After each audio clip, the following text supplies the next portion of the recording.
Welcome to the Terminal Exchange, the official podcast of Nussbaum Transportation. Today, we are doing something special. A good episode might make you laugh, cause you to ponder, inspire you, or even bring you to tears. But a great episode can do all of that in one. Twins, trains, White House visits, practical jokes, rescuing cats from trees, co-pilots, 9/11 stair climbs, marriage advice, all that and more. Join us for the 100th episode of the Terminal Exchange.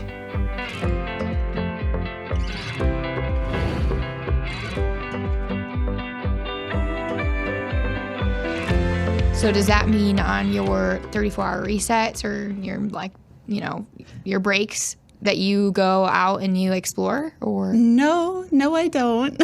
Okay. On my 34th, I usually just stay put. I always have a book to read with me. Ooh. Actually, I have a few, so whichever one I'm working on, work my way through. And what book are you reading right now? It's one called Wildflower Bride by Mary Connolly. Okay. It's kind of a frontier romance. Okay. So I read, and then I also hand sew. I've got it's called an English flower garden quilt. Oh. So if you Google that, you can find all sorts of pretty designs. English flower. English I got a flower. girl over there taking notes, so I'll let her. English flower garden, yeah, is passed down from a great grandmother. It might go back a little further than that, and that's also another blessing. I never thought I would get to work on it because she left a bin of all these tiny itty bitty pieces, and I never had the time to just hand sew. And now I found it's a wonderful thing to do while you're sitting in a dock getting loaded or unloaded. Yeah. You can't really write too much when they're bumping around in the trailer, but you can work a needle. You never just jab yourself on accident or? Oh, that happens. I've got calluses on my fingers though. Okay. Yeah, and if I'm not sewing and downtime, I have a knitting project with me. Okay. I like to keep my hands busy. Take it on a more humorous note. So I miss recruiting. I miss hearing, some certain characters in recruiting. So I was wondering, Cole does really awesome impressions. If you could. Awesome is a stretch, but I attempt. Yeah. No, he does pretty good. Yeah. So Yeah. Get ready. should we do? Maybe I should do. Maybe. Yeah. Maybe we shouldn't even say who it is. Mm-hmm. And if you do know, this will be streamed on a lot of different sources. You could just comment. And yeah. All right, so we'll do impression number one. Hello. In about 5 minutes, I'm gonna go to lunch, but there again, McDonald's drive-thru shrinking, so I should probably be fine. So that'll be fine. But yep, go ahead. What you need? So that was impression number one. Impression number two. Hey man, I'm kind of hungry today. You wanna go to Pokeworks and sushi burrito? Why not? Usually followed by a no sometimes. Sorry about that. So they're bobbleheads, right? So they're bobbleheads. They're kind of like bobbleheads. So Spider-Man went home, but I do have Timon and Pumbaa. Yes. Which is me and Cody's favorite Disney characters. Yep. So Cody is Timon and I am Pumbaa. Yep. How did you decide that? That's the songs we always sang as kids. Yeah. Lion King What was our parts favorite. who would sing. So. Yeah. So how does that one go? Oh no. Do you want me to do it? Can I do it? Yeah. Oh no. Come on. Well, it could get loud, but it's fine. Okay. Why, when he was a young warthog. When I was a young warthog! Very nice. Thanks. I hope it doesn't burst anybody's eardrum. That's really good. No. I actually didn't think you were going to belt it out. I said close. It's gonna get loud. Everybody in marketing is probably like, or in accounting is like, what just happened? Is this soundproof? Is there an guys? opera in this? Oh no. That was last visit on Terminal Exchange. Yes, it is. Yes. So yeah, the other day it was super hot out. At Nussbaum we have a lake that a lot of people enjoy taking their 15-minute breaks and walking around. And I saw you with an umbrella and it was not raining. No. So, yeah, why don't you explain why you were walking outside with an umbrella? Well, I have a condition, Okay. and it's called anhydrosis. Yeah.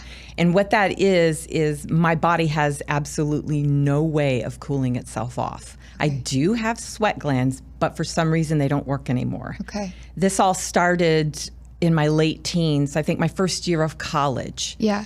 I grew up in Charleston, South Carolina, and I was outside every day of my life. I was a tomboy, running around, on my bike, you name it. Yeah. And I played a lot of tennis. Yeah. Then we moved here to Illinois, and as the years went on, I found myself playing tennis less and less during the day and more at night. Okay. And that was my first flag. I'm like, gosh, it's really hot. I'll meet you at 10 or whatever, Yeah. Well, then I realized that whatever little light wet was here, nothing. I just became oily. So from about 18, 19 on, I absolutely stopped sweating.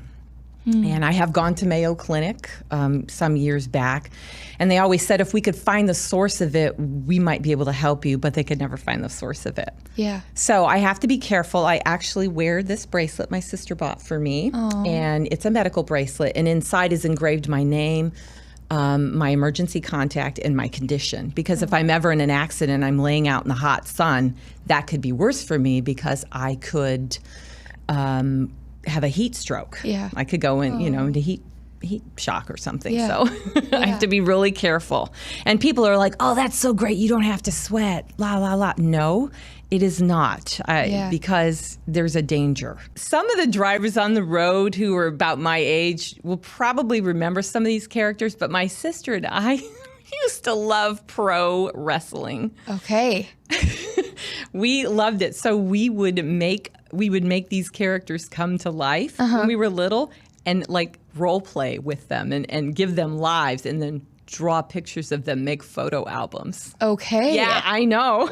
So you'd pick like a pro wrestler and then you would essentially make up their life story. Like my sister's favorite wrestler was Blackjack Mulligan. Okay. Mine was Greg Valentine. Like I said, some of these folks might know who these people are. Yeah. I don't. But Oh yeah, so it was hilarious. yeah. My brother did enjoy WWE. Is that what you were talking about? No, Like, this was WWF, I believe. Oh. This was a lot different in the 70s. Okay. It was still dramatic and all of that, but like I can't even stomach, no offense to anyone, I can't even stomach watching wrestling now, Yeah. But Yeah. back then, yes. And it was so bad that if we were bad and needed correction, Yeah. you better not make a bad choice on a Saturday because you can guarantee my father was going to ground you from wrestling. And that was almost end-of-world stuff. Oh, no. Okay, so this one's just a little bit more lighthearted of a question. If you two were on a stranded desert island, who's making it out alive first? Oh, Matt, Definitely me. for sure. But I'd come back for him For eventually. sure. He's got the survival skills. He knows how to hunt, fish, Yeah, that's another question. people pointed live out. off the land. Plus, he's just bigger than me. He's going to get, I could use Ryan to float out. I could Yeah. use him for the life vest. That's an easy question, but I think I think we'd spend a little time there before we decide. Yeah, I'm not sure I'd be in a big hurry to go. Really, I'd take at least a month. But I'd think I'd take it. Matt's like one of the best cooks and grill artists you'd ever find. So I think I'd probably live off of some of the the coconut. I think we'd cream be all right pies for a and while, butter. wouldn't we? Yeah, I think we'd be all okay. right. Yeah, we'd be good. Are you guys up for arm wrestling? We wrestling. don't really arm wrestle too much, but we did have a standing competition for years on cheesy potato eating contest with ham in it. Yeah. And it never really happened. came to fruition because there was a lot of smack talk, and I mean, I'm not really sure who would have won that. Are you asking if we'd arm wrestle like right now? Well, maybe we can end the show with it. Yeah, I'm not sure. I think maybe. I think he Have might to put me- loosen up at this point a little I think bit. he might put me through the I feel like table. we got a work comp claim coming out of this. Mitch is going, don't do it. Do Okay. not." Well, so That he saw. what was this incident? This incident was a violent off-road bike accident that happened 20 feet from the bike rack at Nussbaum. And I was going on a bike ride on my break. Was it a tricycle? No. Okay. Slightly told larger, me. but not. Somebody told me it was a Pitt- tricycle. Ken Pitchford probably said it was a tricycle, but Oh, okay. it was just a regular old bike. I think it was Gary's bike. And I was turning, and Darian was backing his car in, and I went to wave with one hand, and at the same time, I hit the brake with the other hand, and the wheel locked up, and the bike, and it flipped me off the bike, and I ended up breaking my wrist and probably my knee, but I didn't go to the doctor for my knee. I kind of blew that off, but I couldn't do anything about the wrist because it was, clearly broken. And I had to go back in. I found Matt, who was. I feel really bad about that, honestly. What? I made fun of him. I was like, rub some dirt on it, toughen up a little bit. He's got a broken hand. I'm like, Yeah. I didn't realize Brian was so frail, but I drove myself. I did feel bad later that he honestly was legitimately hurt, and I kind of joked about it. And I was like, I Did feel you so bad. shed any tears? No, I don't think so. Did I? Maybe No. just a little trickle down Maybe the a side. trickle. Maybe a trickle. Maybe just swelled up a little, just kind of. So who goes through toilet paper faster, men or women? Gary, you're going to have to answer that. Well, it depends, because there are literally days that I think they're taking the toilet paper home with them. I'll come in on a Monday morning and there have been 4 rolls of toilet paper and 2 rolls, 1 in each dispenser, and they're gone. And I'm going, where in the world did all that toilet paper go? So I would say probably the men do, but there are more men than there are women. Okay. So Okay, that's very probably the fair. reason why. Although, I'm going to say this. I probably shouldn't, but I'm going to say this. I cannot understand why men do not have the mechanical capability to change a roll of toilet paper when it runs out. I mean, there it is. It's empty. I mean, do I need to have a class to go, just pull that? That's on a spring. That'll pop right out of there. You put another roll on there, pop it back in. If it shoots across the floor, which it has on me before, go get it. Pick it up and put it back in there. Maybe you could make a YouTube video. Oh, a or YouTube something. video. Yes. I'd end up putting an eye out, although I have safety glasses on now. Yeah. Well, I have to say I'm very proud of my women that they do that. We both have really weird senses of humor, and like sometimes, like when two people have like really weird senses of humor, and they meet each other in the world, they're both like, "That guy's really weird." Right. Until you get to know him. Until you get to know them, you're like, "Oh, we got the same sense of Yeah. humor." So it's like you're meeting yourself, Yeah, and you pretty much. immediately Yeah. don't like it. I would- yeah. Like, That's Who does interesting. he think he is? Yeah, Me. that's a good question for all you out there. If you met yourself, would you like yourself out there in the world? That's a really good Comment down below. Yeah, leave a like. Go ahead and hit that bell notification. Yeah. Smash that like button. Don't forget to subscribe. Did Justin immediately take you with open arms when you first arrived? No, not at all. Yeah. What Justin's happened? probably like, "Who is this guy?" Yeah. So I think it was first day on the job. We were sitting there. So bear in mind, like I'm like really, really comfortable at Nussbaum because I know everybody except Yeah. for Justin. Really comfortable at Nussbaum. Yeah. And it was the first day, and he was talking. He's like, "Oh man, I really need to do yoga." No, I need to stretch my back. Needed to My stretch his hurt back. sometimes. Yeah. And then tell him what you did. I just stretched my back. Yeah, he laid down on the floor It was on a mat. I wasn't on a the floor. mat. Wait, you brought a mat No, to work? Yeah, he brought a yoga mat. I didn't bring, it was just the rug like we had Oh, in the okay. shop office. Yeah. And then he did a little stretching, and I looked at James, and for a moment, I thought we made one of the worst mistakes possible. Tell us a little bit about your country. Oh, it's very, very old country, very, very small. Okay. A lot of mountains we have, a lot of cultures we have. I mean, we have wine, we have a lot of sheep, we have, meat, a lot of meat. We eat a lot of meat, and we have a lot of sheep. Out of sheep, we made the pillows and blanket. Oh, pillows and blankets. Right. Pillows. Yes. Yes. It's so warm and cozy. No, but blankets. Yeah. We do. Yeah. We shave them. And then dry them pretty good. Wash them, dry them, and then stuck in the pillow sack. That's the best winter, warm and fuzzy. Yeah. That's what we do in our country. Yeah. And then, of course, we have culture, arts, dancing. I can tell you, our country antique. Antique. Yes. This is what you did is something I always want to do, but so it's just real quiet, and you walk up and you just go, "Hello, everybody." Why not? Why not? Give some pep, everybody. Give some hopes. It's morning. You know, that's what I do. I surprise people with happiness. Not to interrupt or something make somebody mad. No. To make everybody, just smile. Yeah. Just a little bit. Oh, when somebody, that's, and I am a very, very happy person, and I'm glad work with you guys. It's just my honor to be with you guys. You trusted me. That's the most important for me. When somebody trusted me, the guy who gonna give you all the best. My wife came 1991 when Soviet Union broke. She came back to Georgia. And when she started dance, I was on the performance. I will start shaking how beautiful she is. She become beautiful dancer because Russian school, definitely, it's much higher level. Oh my gosh.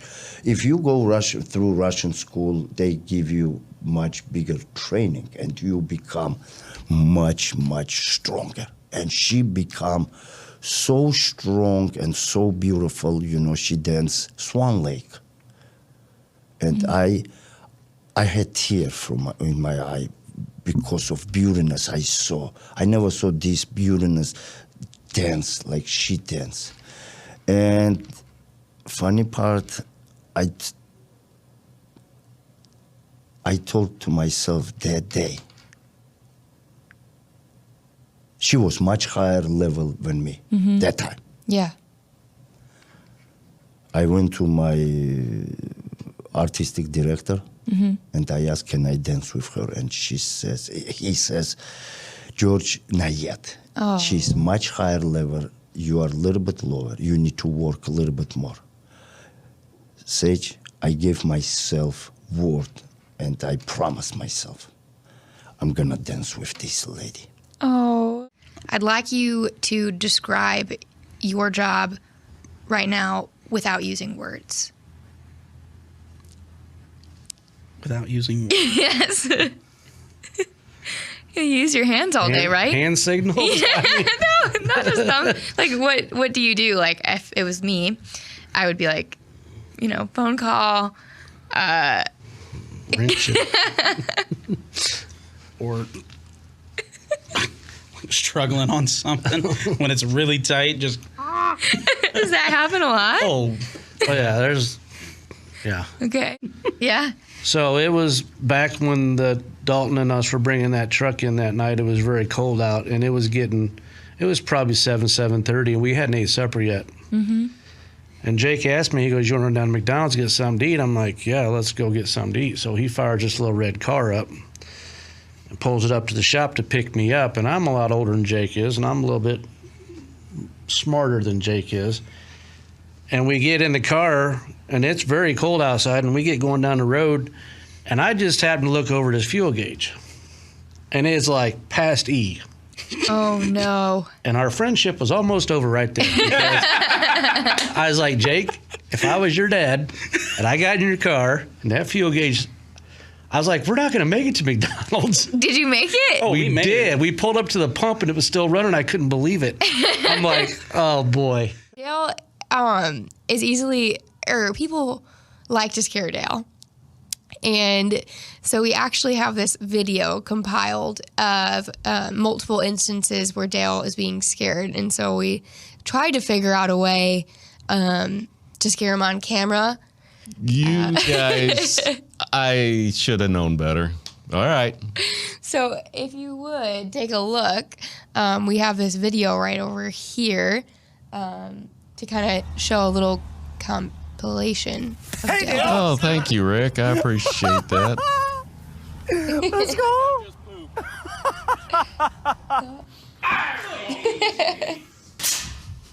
Hey, Dale. Oh. So yeah, that last one was the airbag. That's what we are using right now. You could describe Tanya, in 3 words.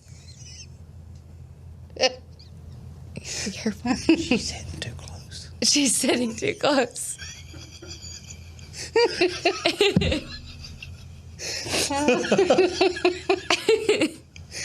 Well, I won't punch you in public. Well, okay, she is I would say, she's my biggest supporter. She's the love of my life. And I wouldn't want to spend it with anybody else. Aww. That is way over 3 words, though. Yes. Yes, I know, but I mean, she is, though. She is my biggest supporter. If it wasn't for her support at home, I don't think I could do what I do out here. Because I do, like I said, it's just me and her now. I love her to death. You guys enjoy living together in just a small space on the road? Yeah. For the most part, but you have to think about it. We were together literally 24/7. Like, you know, we stopped at the same time. We went to bed at the same time. We got up at the same time. You know, you take your showers at the same time. We were on the exact same schedule. And everybody, I don't care how well you love your spouse, but you need to have some personal time. There were days that I would just say, you need to sit up front. I'm closing these curtains because I got to have 5 minutes to myself, like where I don't see anybody or hear anybody. So hold your breath because I just need some time. But just to clarify that, I didn't get on her nerves at all. If anyone knows us, they know that is totally untrue. He gets on my nerves every day. Pictures and seeing the Secret Service in the background, and it looks like a movie. Yes.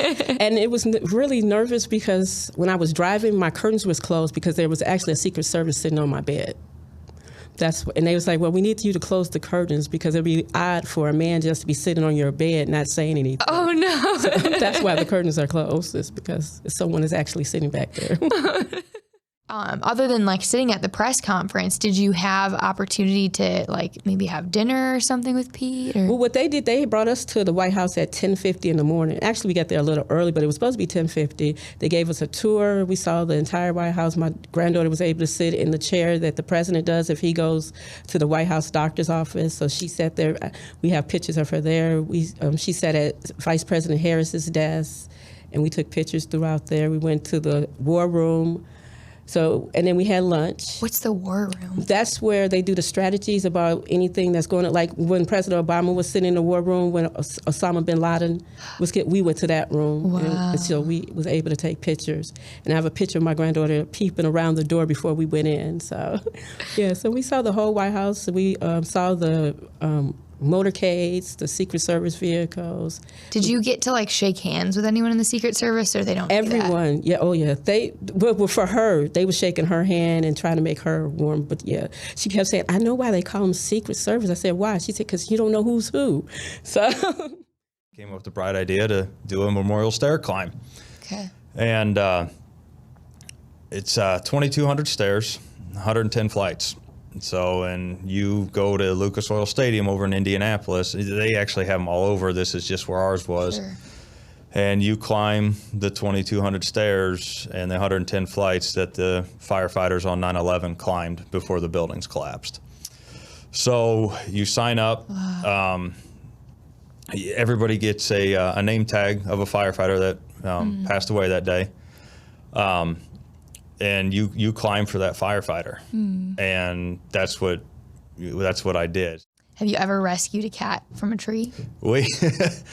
That's funny. We've done it once. We didn't rescue the cat. The cat just climbed higher, but we went out into the country, and this lady called us and said her cat's name was Whataburger. So they were from Texas, and that's what they named the cat. And that cat was way up in the tree, and we took the trucks down there, set the ladders up. We sent a guy up, and that dang cat just went up. But what I've always said is I've never seen a dead cat in a tree, so they eventually come down. Okay. So that's what my... So you see that call, like it says like cat in tree, or like what would... That one, they actually just called directly to the station. Okay. So we didn't get paged out for it or anything, through dispatch. And anything like that. So it was just they directly called to the station, and Sure. Chief's like, okay, well, we're getting ready for training anyway, so everybody was there. And Do you send out a dad joke every day? I do. I've got a group that on Teams that I send out a dad joke to every day, and it's just a way to start the day.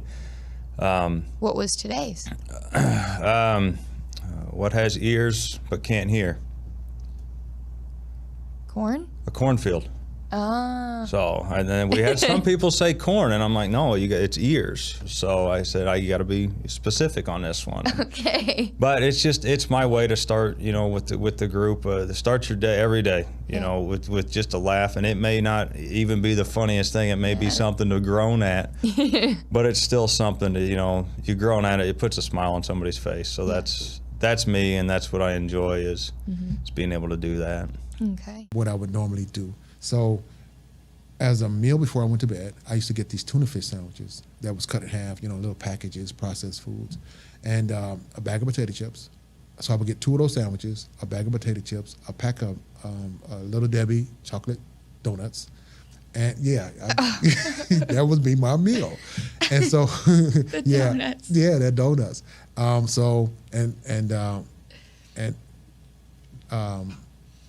What was it? Diet tea. So I'd have all of this stuff but a diet tea. I'm thinking, come on now, a diet tea. You're going to eat all of this stuff but a diet tea. It was funny, I used to go to McDonald's. I get two double cheeseburgers, a large fry, apple pie, and a Diet Coke. I was like, what did the Diet Coke? So anyway, I added everything that I was eating before I went to bed. And it was close to 600 grams of sugar. Just that meal. How did you sleep? I know. Yeah, you also think, well, one, like the truth that God gave us emotions. So one, they're God-given, and well, and it's also the image of God. It is the image of God. God feels sadness. Yeah. God feels joy, and so all we're doing is sort of reflecting who He is and who He's made us to be. So that's really cool. Yeah. Yep. And then the other thought is that they can be like signposts. So when you're driving your vehicle and it shows like you're running on E or something needs inflated or whatever, your emotions point you towards what you're thinking or what's going on. So it could be a really good tool just to do a self-check. Well, and I think in lieu of what we've seen over this last couple of years with the pandemic and then with isolating and kids working, schooling remotely, and then when you add to it, I think in our culture, the social media aspect of our life is such a massive thing that I don't think there's been a generation that has had to deal with so much information and the comparative factor, meaning that you put on social media, you always put your best life forward generally, and then we compare ourselves to that and we dig ourselves in a hole. So, I mean, we're having in our culture some big challenges with children, teens, and preteens that are dealing with these issues because of, what we've been facing. Yeah. I'd go one step further and just say technology in general. Yep. Because, when my generation grew up, we were riding bicycles, playing outside. Mm-hmm. And now some of these children are being raised by electronic devices, no social interaction, and what the social interaction they might see on an online game might not be the best for them as well. I think some of you, if you're watching, might be wondering, what is this thing on the table? And it's exciting because, we usually don't have props in here, but there is a large train set. So, Sam, where did your love for trains come from? Just explain. I've had, this has been a lifelong, lifelong hobby I've had and passion that I've had. I think back when I was little and my parents got me my first little wooden train sets, and I love to play with those. And then I've had different scale sizes, and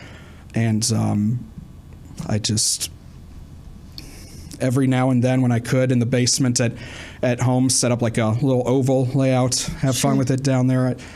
I just really enjoy the thrill of it, getting to see something going around. In downtown Columbus, there is a ice cream parlor and museum. It's called Zaharico's, and it was originally a family-owned business after the Zaharico family. They started it back in the year 1900, so literally at the beginning of the 20th century. Yeah. And they have had 3 generations of family ownership in the business. Mm-hmm.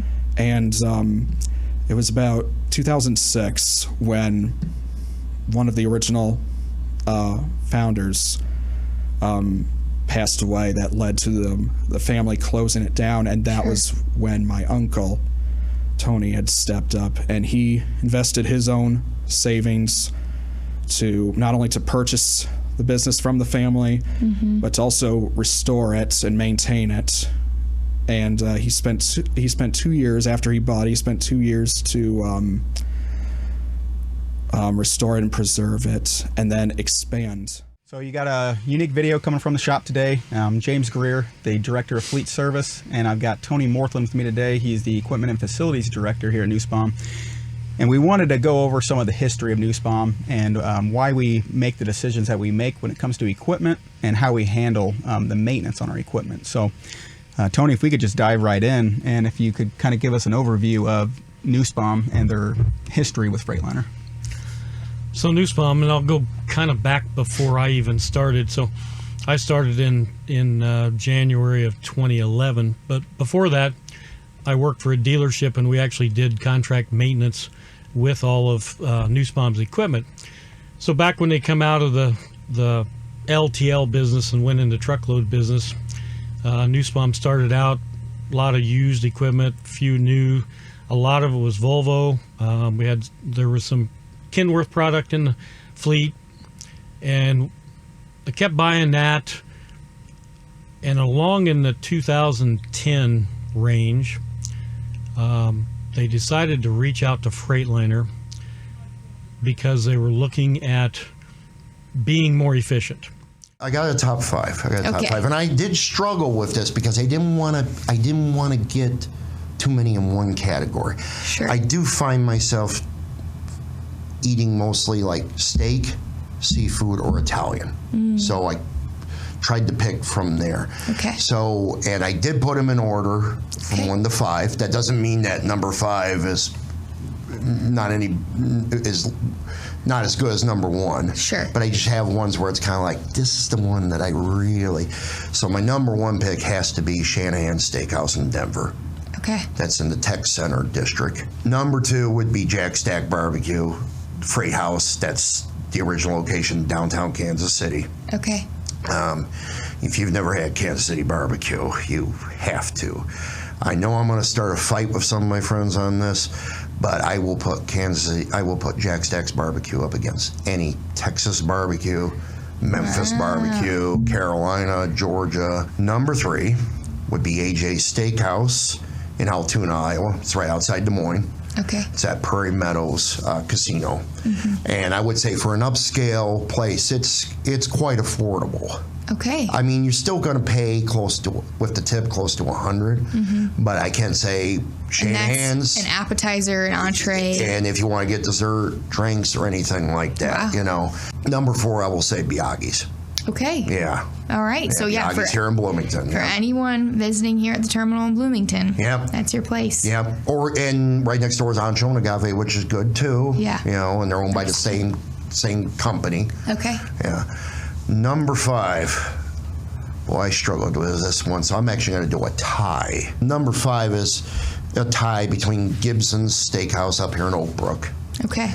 What I like about them is it's a very old style, like speakeasy, old clubby style. Yep. They have a twice baked potato that I swear they bring out on a forklift. It's like, that. And Albernays in Dallas. Okay. It's in the Oak Lawn district, which is just north of downtown. You don't go there for a quiet romantic dinner. It's a kind of a rowdy place. Yep. But the staff is great, you know. So I'd love to ask you guys, like, why are you in this industry? Do you feel like this is a safe industry for women, a place that you can thrive, or like what, you know, you're kind of the minority, so what? Yeah, it's definitely a male industry. For me, I honestly, how I started I really wasn't getting into trucking. I was working in healthcare, and I was trying to get in where I live to drive a snowplow. Okay. And they hire you, basically the city hires you 1 day a week, and I was working 4 days, so that would have worked perfectly.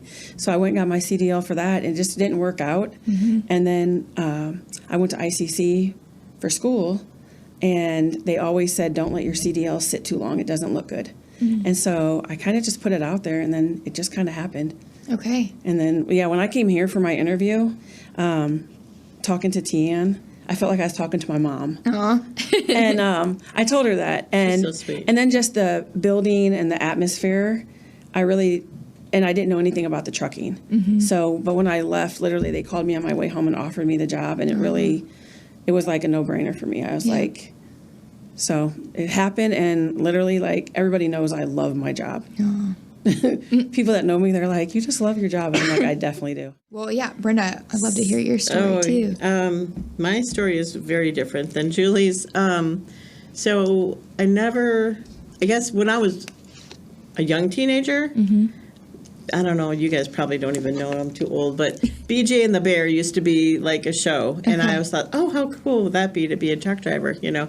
And then it just kind of went away. And then life happens, you know, you get married, you have kids, and never really thought about it again. And fast forward 35 years, and I found myself, you know, my kids are grown and they're out of the house, and I'm single, and my income is horrible. I'm working a full-time job and 2 part-time jobs, and I'm still broke. And why am I doing all this for a house when I can't enjoy it because I'm always working? And I wanted the house so that family could come and visit, but I'm never home. Yeah. So it was kind of a catch-22, and I'm like, I'm not getting any younger. Like, time it doesn't stop for anybody, right? Yeah. Like, and I can't keep working 3 jobs forever. All right, tell us what it was like when lightning struck.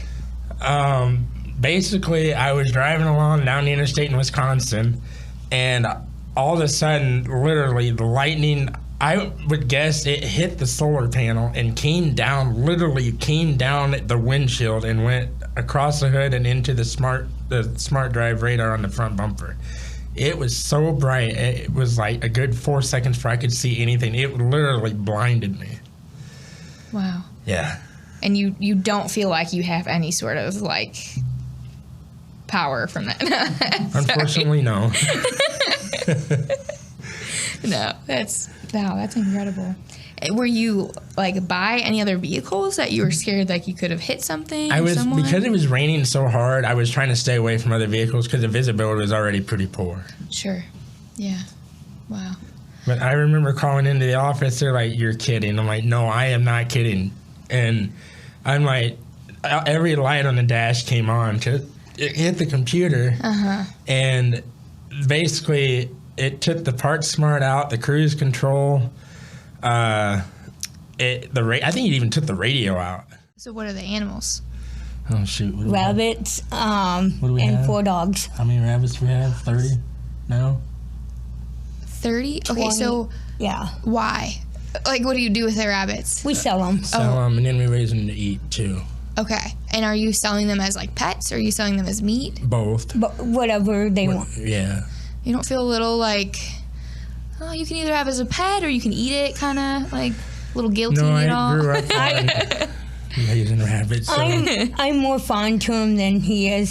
Sure. Because, you know, yeah, I have names for him, and he's like, you don't name him if you're going to eat him. Oh, yeah, I don't know how I'd feel if I was someone's pet, and then one day I knew, or, like, secretly I would be eaten. I don't eat rabbits, so. Okay. What kind of things do you make out of rabbits? Like what? Like you eating their lucky foot, or like what? Like you mean like what do we like? How do like we? Rabbit stew, like beef like, rabbit like, or jerky rabbit. I don't do know. it like in a crock pot, kind of like a roast and carrots and potatoes, but with rabbit instead. Okay. We've heard that people find obsidian, and it's basically black rock, and when you split it open, it's like very smooth and almost looks like a black crystal inside. Oh, wow. That's over near Like we're in the Hines and Prineville area, but we can't get far enough south. We're like 60 to 80 miles short of being able to find some, but I said, you never know. Maybe we'll find it, so we do hunt for it. Wow, that sounds neat. You said obsidian? Yes. I mean, probably it's not saying that right. It's just a cool name, too. Yeah. Wow.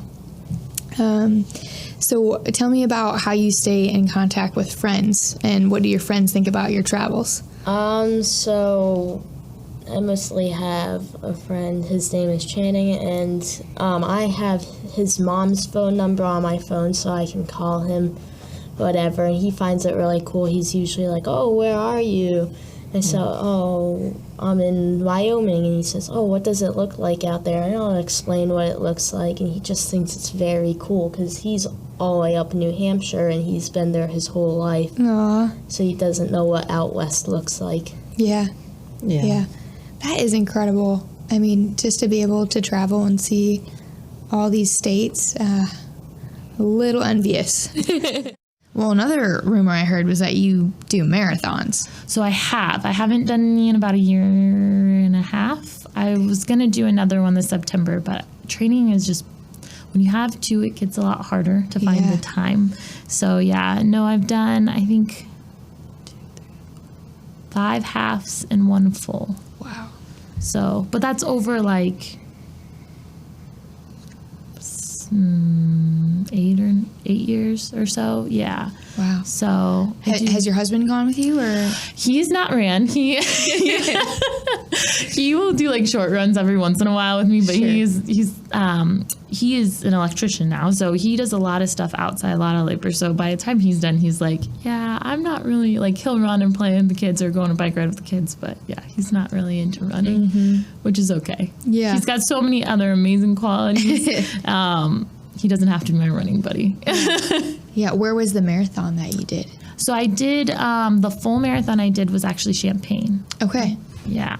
Okay, So- not the Boston or... No, oh my goodness, no. I'm not that fast, girl. I can run for a really, really long time. I'm slow, but I can run for a long time. So Boston's like the fastest of the fast? I think so, yeah. I mean, Boston, you have to qualify for Boston. Oh, So, okay. there's a portion of that. I did say I always thought maybe I'd want to do Chicago someday, which I still maybe will. I said once our kids are grown, and it just takes a lot to train, and it's a lot of time where I'd rather spend it right now with them than, you can run 3 miles beside them when when they go on a bike ride or, riding on the trail. So right now, smaller amounts. We'll see someday, though. Hi, everyone. This is CJ from Recruiting at Nussbaum, and I'd love to answer any questions you have about driving with us. Give us a call at 309-268-1199 or visit nussbaumjobs.com. Talk to you soon. You've been listening to Terminal Exchange, the official podcast of Nussbaum Transportation. If you're enjoying our content, please leave us a review. Your reviews help us spread the word about these important topics and invite more people into the conversation. You can rate and review us on your podcast app or visit us online at terminalexchange.org. New episodes arrive every other Tuesday, so be sure to subscribe wherever you get your podcasts. You can also follow Nussbaum on your favorite social media platforms and be the first to know when new episodes are released. Thanks for listening. Until next time, own every moment and stay purpose-driven.